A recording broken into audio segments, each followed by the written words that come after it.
દોસ્તો, કોઈ movie hit થાય તો તેના આયોજકો ખુશ થઈ જાય. કોઈ વિદ્યાર્થીનું પરિણામ હિટ આવે તો વિદ્યાર્થી ખુશખુશાલ થઈ જાય. કોઈની લખેલી બુક હિટ થઈ જાય તો લેખક ખુશ થઈ જાય. મહિલાઓની નાનામાં નાની આશા પૂરી થઈ જાય તો તેમના ચહેરા પર દેખાતી મુસ્કાન હિટ થઈ જાય. અને હા, ખાસ વાત કે કોઈ વ્યક્તિને સ્વાસ્થ્ય સમસ્યા સાથે કોઈ સંબંધ જ ન હોય તો ચોક્કસ દોસ્તો તેમનું સ્વાસ્થ્ય હિટ થઈ જાય. હવે તમે ચોક્કસ વિચારતા હશો કે આ શું હિટ લગાઈ રાખ્યું છે.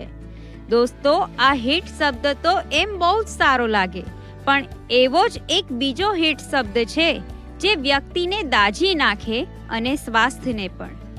દિલની વાત છે જરૂરી. હું છું તમારી દોસ્ત મયુરી.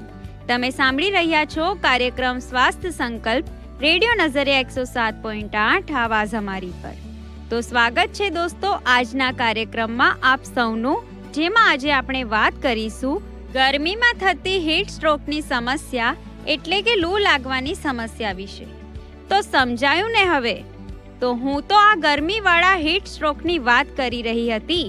તો આજના કાર્યક્રમમાં આપણે વાત કરીશું હીટ સ્ટ્રોક એટલે શું, તે કયા કારણથી આવી શકે છે અને તેનાથી બચાવ માટે આપણે પોતાની સાવચેતી કઈ રીતે રાખવી જોઈએ વગેરે ખૂબ જ મહત્વની જાણકારી આપણે આજના કાર્યક્રમ સ્વાસ્થ્ય સંકલ્પમાં જાણીશું અને પ્રયત્ન કરીશું કે દરેક વ્યક્તિ આ પ્રકારની જાણકારીથી જાગૃત થાય.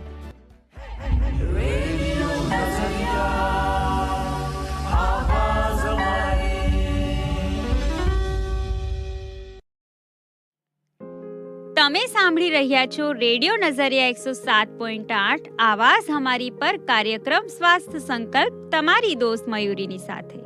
તો દોસ્તો, ચાલો જાણીએ ગરમીમાં જોવા મળતી હીટ સ્ટ્રોકની સ્વાસ્થ્ય સમસ્યા વિશે મહત્વની જાણકારી. હીટ સ્ટ્રોક એ એક ગંભીર અને જીવલેણ તાપમાન સંબંધિત બીમારી છે, જે ત્યારે થાય છે જ્યારે શરીરનું તાપમાન ઝડપથી 104F એટલે કે 400C કે તેથી વધુ થઈ જાય અને શરીર તેની અંદરનું તાપમાન નિયંત્રિત કરી શકતું નથી. આ સ્થિતિ તાત્કાલિક સારવારની માંગ કરે છે, નહીંતર મગજ, હૃદય, કિડની અને પાચન તંત્રને ગંભીર નુકસાન થઈ શકે છે અને ક્યારેક મૃત્યુ પણ થઈ શકે છે. હીટ સ્ટ્રોક એ તાપમાન સંબંધિત બીમારીઓમાં સૌથી ગંભીર સ્થિતિ છે. સામાન્ય રીતે ગરમ હવામાન કે ઊંચા તાપમાન દરમિયાન વધુ સમય બહાર રહેવાથી અથવા ભારે કસરત કરતી વખતે શરીરમાં ઠંડક જાળવવાની પ્રક્રિયા નિષ્ફળ જાય છે, ત્યારે તેના પરિણામ સ્વરૂપ શરીરનું તાપમાન ઝડપથી વધી જાય છે અને હીટ સ્ટ્રોક થાય છે. હીટ સ્ટ્રોકના પ્રકારો: 1. ક્લાસિકલ હીટ સ્ટ્રોક એટલે કે નોન એક્સરેશનલ.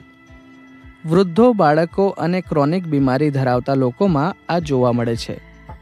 મુખ્યત્વે લાંબા સમય સુધી ગરમ વાતાવરણમાં રહેવું અને શરીરની ઠંડક પ્રણાલીનો કાર્યક્ષમ ન હોવો.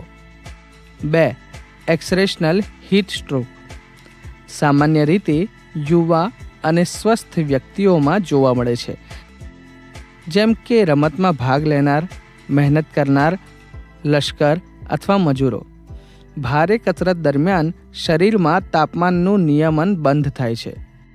હીટ સ્ટ્રોકના કારણો: વધુ ગરમ અને ભેજયુક્ત વાતાવરણ, ગરમીમાં વ્યાયામ અથવા ભારે કામ કરવું, પૂરતી ઉર્જાવાળું અથવા પાણી ન પીવું, સાંકડી અને ગરમ કપડાં પહેરવા, શરાબ, પાન કે કેફેનવાળી વસ્તુઓનું વધારે સેવન, ગરમીમાં કારમાં લાંબા સમય સુધી રહેવું. હીટ સ્ટ્રોકના લક્ષણો: ચક્કર આવવા અથવા બેહોશ થઈ જવું, ઉલટી કે માથાનો દુખાવો, છાતીમાં દુખાવો અથવા ધબકારા વધવા, ગુસ્સો, ઉગ્ર આચરણ અથવા ગૂંચવણ, લાલ ચટ્ટો, ચામડી અને ગરમ ત્વચા, ઊંડો અને ઝડપથી શ્વાસ લેવો, ઘમઘમાટ અથવા થકાવટ, પરસેવાનું આવવું. માઇસ્ક્રલ ક્રેમ્પસ. હીટ સ્ટ્રોક થવાની સંભાવના કોને વધારે હોય છે? 65 વર્ષથી વધુ ઉંમરના વૃદ્ધો, 5 વર્ષથી ઓછા વયના બાળકો, ક્રોનિક બીમારીઓ જેવી કે ડાયાબિટીસ, હાઇપરટેન્શન અને હાર્ટ ડિસીઝ. દવાઓ લેતા લોકો જેમ કે ડાયુરેટિક્સ, બીટા બ્લોકર્સ. રમતગમતના ખેલાડીઓ, લશ્કર, મજૂરો, ઊંચી ભેજવાળું વાતાવરણમાં કામ કરતા લોકો. હીટ સ્ટ્રોક સામે જાગૃતિ કેમ જરૂરી છે? દરેક ઉનાળાની ઋતુમાં હજારો લોકો હીટ સ્ટ્રોકથી પ્રભાવિત થાય છે. કેટલાક કેસમાં જીવન ગુમાવવાનો પણ દુઃખદ પરિપ્રેક્ષ્ય ઊભો થાય છે. એટલે જ લોકોમાં જાગૃતિ ફેલાવવી ખૂબ જ જરૂરી છે. શાળાઓમાં, ઓફિસમાં, મજૂર વર્ગમાં અને વૃદ્ધ ગૃહોમાં જાગૃતિ લાવવી. તંત્ર દ્વારા ઉનાળાની ચેતવણી અને જરૂરી સૂચનાઓ આપવી. હીટ સ્ટ્રોક એ હળવાશથી લેવામાં આવે એવી બીમારી નથી. જો સમયસર પગલાં લેવામાં ન આવે તો આ જીવલેણ બની શકે છે. પણ યોગ્ય જાગૃતિ, સારવાર અને બચાવના પગલાંથી હીટ સ્ટ્રોકને ટાળવું એકદમ શક્ય છે. દરેક વ્યક્તિએ ગરમીમાં પોતાનું ધ્યાન રાખવું જરૂરી છે. ખાસ કરીને નાના બાળકો, વૃદ્ધો અને બીમાર વ્યક્તિઓ માટે તો વધુ.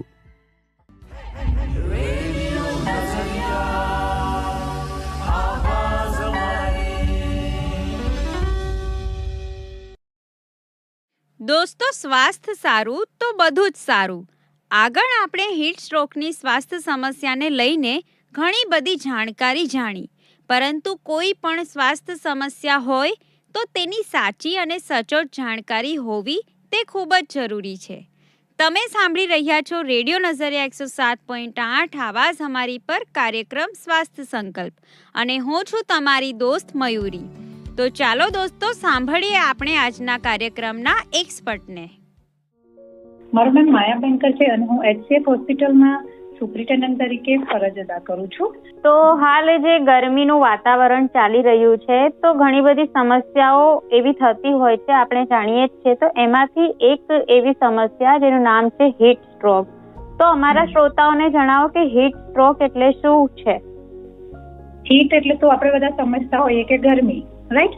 તો ગરમી વધારે હોય અને આસપાસનું તાપમાન જે વધારે હોય છે, જે આપણા બોડીના પ્રમાણે વધારે, આપણા શરીરનું તાપમાન શરીરના મુખ્ય તાપમાનને કંટ્રોલમાં કરી શકતું નથી. તો શરીરનું તાપમાન જ્યારે સતત વધતું જતું હોય છે, પરસેવો થતો નથી અને શરીર ઠંડુ બી ના થાય. ઘણી વખત આપણા જે એમ કહેવાય ને કે જરૂરી મિનરલ્સ એનું જે ક્ષાર બોડીમાં કહીએ છીએ એ ઇમ્બેલેન્સ થઈ જતા હોય છે ગરમીના સ્ટ્રોક, એટલે સ્ટ્રોક લાગવાના કારણે, હીટ સ્ટ્રોકના કારણે. એને કહેવાય કે હીટ સ્ટ્રોક. શરીરના તાપમાન કરતાં બહારનું તાપમાન વધી જાય અને જે શરીરના તાપમાનની સાથે આપણું શરીરનું જે તાપમાન છે એને કંટ્રોલમાં ન રહી શકે, ત્યારે હીટ સ્ટ્રોક થતો હોય છે. હીટ સ્ટ્રોક આવે તો તેને કઈ રીતે ઓળખી શકાય? તેના લક્ષણો શું હોય છે જેથી આપણને ખબર પડે કે હીટ સ્ટ્રોક આવ્યો છે? આપણે જોવા જઈએ ને તો સૌથી પહેલા હીટ સ્ટ્રોક સૌથી વધારે મગજ ઉપર ઇફેક્ટ કરે છે. વ્યક્તિ એકદમ સુસ્ત બની જતું હોય છે. ઘણી વખત એવું થાય કે તેને વોમિટ થવી અને બેભાન થઈ જવું, આ બધું થતું હોય છે હીટ સ્ટ્રોકના કારણે. લાપરવાહી તો ના કહી શકીએ, પરંતુ ઘણી વખત આપણે જોવા જઈએ ખૂબ જ એમ કહેવાય કે બહાર ઉનાળાની અંદર ખૂબ જ તડકે વધારે તડકામાં નીકળ્યા હોઈએ, પાણી ઓછું પીધું હોય, એટલે કે જે લિક્વિડનું પ્રમાણ છે એ આપણા બોડીની અંદર ઓછું હોય, તો એના કારણે પણ આપણા શરીરનું ટેમ્પરેચર બી ડાઉન જતું રહે, ઇમ્બેલેન્સ થઈ જતા હોય છે. બધા જ જેટલા બી મિનરલ્સ છે બોડીને ઇમ્બેલેન્સ થતા હોય છે.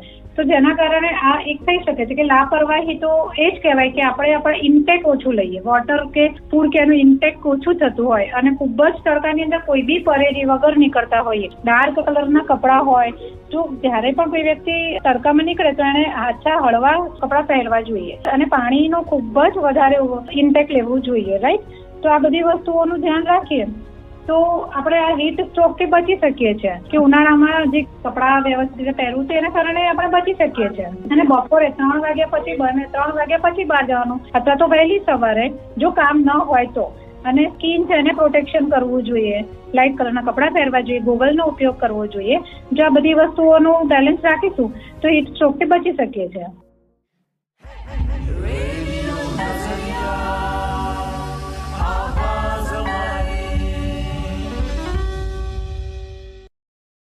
રેડિયો નઝરિયા 107.8 આવાઝ અમારી પર તમે સાંભળી રહ્યા છો કાર્યક્રમ સ્વાસ્થ્ય સંકલ્પ તમારી દોસ્ત મયુરીની સાથે. તો ચાલો દોસ્તો, ફરી સાંભળીએ આજના કાર્યક્રમના આપણા એક્સપર્ટને અને હીટ સ્ટ્રોકની સ્વાસ્થ્ય સમસ્યા એટલે કે લૂ લાગવાની સ્વાસ્થ્ય સમસ્યા પ્રત્યે વધારે માહિતી મેળવીએ. હીટ સ્ટ્રોક જે છે એ વ્યક્તિ માટે કેટલો ગંભીર છે? તેનાથી શરીરને કોઈ ગંભીર અસર કે બીમારી થઈ શકે છે? ઘણી વખત એવું થતું હોય છે કે પેશન્ટ અમારી પાસે આવે ત્યારે કોમામાં ગયું હોય છે. ઘણી વખત કિડની લીવર પર ઇફેક્ટ પડતી હોય છે અને વધારે ને વધારે મૃત્યુ પણ થઈ શકે છે, રાઈટ? કારણ કે એટલું બધું ડિહાઇડ્રેટ બી થઈ ગયું હોય છે. મેં જે રીતે કહ્યું કે હીટ સ્ટ્રોક કે જ્યારે તમે પાણીનું કે એવા ઠંડા પીણાનો ઉપયોગ ન કર્યો હોય અને કન્ટિન્યુઅસલી તડકામાં રહ્યા હોય તો એના કારણે શરીરની અંદર ડિહાઇડ્રેશન થઈ જતું હોય છે અને ડિહાઇડ્રેશનના કારણે બ્લડ પ્રેશર લો જતું રહેતું હોય છે. તો એટલા બધા લેવલમાં જાય છે કે પેશન્ટ કોમામાં જતું રહે. કોમામાં ગયા પછી ઘણી વખત એ મૃત્યુ સાથે પણ મૃત્યુ બી થઈ જતું હોય છે. બહુ વધારે હીટ સ્ટ્રોકની ઇફેક્ટ એવી બી આવે છે. જ્યારે શરીરની અંદર ફેટ એટલે ચરબીનું પ્રમાણ વધારે હોય. ચરબી જે છે આપણા શરીરની અંદર ગરમી પેદા કરે છે, રાઈટ? તો જે ગરમી પેદા થવાના કારણે ઓલરેડી બહાર જે કહેવાય કે વાતાવરણમાં બી એટલી બધી ગરમી હોય છે કે ગરમીના કારણે ટેમ્પરેચર હાઈ હોય છે. અને અત્યારે આપણે જોવા જઈએ તો ગુજરાતમાં જોવા જાવ કે ઘણા એવા રાજ્ય છે કે જેની અંદર 45, 46 એકદમ નોર્મલ થઈ ગઈ છે. રાજસ્થાન જગ્યાએ 50 સુધી પહોંચી જતી હોય છે, બરાબર? જે સતત કન્ટિન્યુઅસલી ઘણી વખત જે એસીના વાતાવરણમાં આપણે રહ્યા હોઈએ અને બહાર નીકળ્યા હોઈએ તો આ વસ્તુ થઈ શકે છે. મેં તમને એક એક્ઝામ્પલ આપ્યું. પણ જે તમારો પ્રશ્ન હતો કે જાડા કે જેને ફેટ હોય છે તેમને કેમ ઇફેક્ટ વધારે થતી હોય છે, તો એનું મેઇન કારણ છે કે ચરબીનું પ્રમાણ, એમનામાં ફેટનું લેવલ વધારે છે. ફેટ લેવલ વધારે હોવાના કારણે બહારનું ટેમ્પરેચર અને બોડીનું ટેમ્પરેચર જે મેનેજેબલ થઈ શકતું નથી. અને હીટ સ્ટ્રોક લાગવાનું સૌથી વધારે મેઇન કારણ એમનું એ જ હોય છે કે ગરમી એ એબ્ઝોર્બ કરી લે છે બોડીના અંદર, કે જેના કારણે એમને હીટ સ્ટ્રોક તરત જ ઇફેક્ટ કરે છે. બોડી એને તરત એબ્ઝોર્બ કરી લે છે અને બેભાન થઈ શકે છે. આપણે જાણીએ છીએ કે અત્યારે ગરમી પડી રહી છે અને વાતાવરણ તેનું છે જ, પરંતુ જે લોકો એવા છે જેમને રોજબરોજ તડકામાં બહાર નીકળવું જ પડે અને તેમને કામ કરવું જ પડે, તો ખાસ કરીને એવા લોકો માટે આ બચાવના માટે શું કહેવા માંગશો અને અન્ય જનતા માટે શું કહેવા માંગશો? હા, મારું માત્ર દરેક વ્યક્તિને, નાના એડલ્ટ અને બચ્ચા દરેકની માટે એક જ વસ્તુ કહેવી છે કે બને તો તડકે નીકળવાનું ટાળો. પણ જરૂરી હોય કે ના નીકળવું જ પડે એવું હોય તો સતત તમે પાણી પીતા રહો, કે પછી જે બી તમે છાશ છે, લીંબુ પાણી છે અને જોડે ORS પીઓ, ઇલેક્ટ્રોલાઇટ બેલેન્સ રહે એવા જે ડ્રિંક્સ આવે છે એ પોતાની પાસે રાખો, બરાબર? જેટલું તમે બોડીની અંદર વોટરનું ઇન્ટેક વધારે રાખશો એટલું તમને હીટ સ્ટ્રોકથી બચશો. અને સાથે ને સાથે મેં પહેલા બી કહ્યું એ પ્રમાણે તમે સુતરાઉ અને લાઇટ કલરના ઢીલા કપડાં પહેરો. એકદમ ટાઈટ ચુસ્ત કપડાં ન પહેરશો કે જેને કારણે એટલું બધું પડશું કારણ તમને ગરમી સીધી બોડીને એક્ઝોર્બ થાય. ડાર્ક કલરના કપડાં બી ન પહેરો. આંખને પ્રોટેક્ટ કરો, સ્કિનને પ્રોટેક્ટ કરો, કે જેનાથી તમને ડાયરેક્ટ સનલાઇટ જે તમને બોડીમાં ઇફેક્ટ ઓછી કરે. અને હા, બને તો તમે ભીના કપડાને બી તમારી સાથે કોઈક નેપકિન કે એવું તમે ભીનું તમારી જોડે રાખી શકો છો, અથવા એને ભીનું રાખી અને હેડ પર રાખી શકો કે ડાયરેક્ટ તમને માથા પર એની ઇફેક્ટ ના આવે. ભીનું કપડું તમે હેડ પર રાખો, માથા ઉપર રાખી શકો છો. બાકી વોટર ઇન્ટેક ખૂબ જ કરો કે જે બી બોડી છે તમારું બેલેન્સ કરીને ચાલે.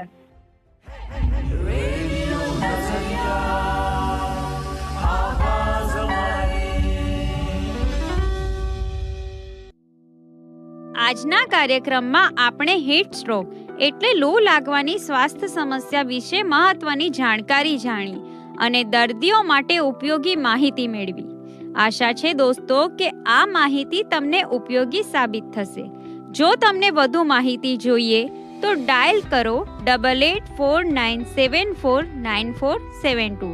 હું નંબર ફરી એકવાર રિપીટ કરું છું, 8849749472. અને સાથે જ અમારા સોશિયલ મીડિયા એકાઉન્ટને ફોલો કરવાનું ભૂલતા નહીં હો.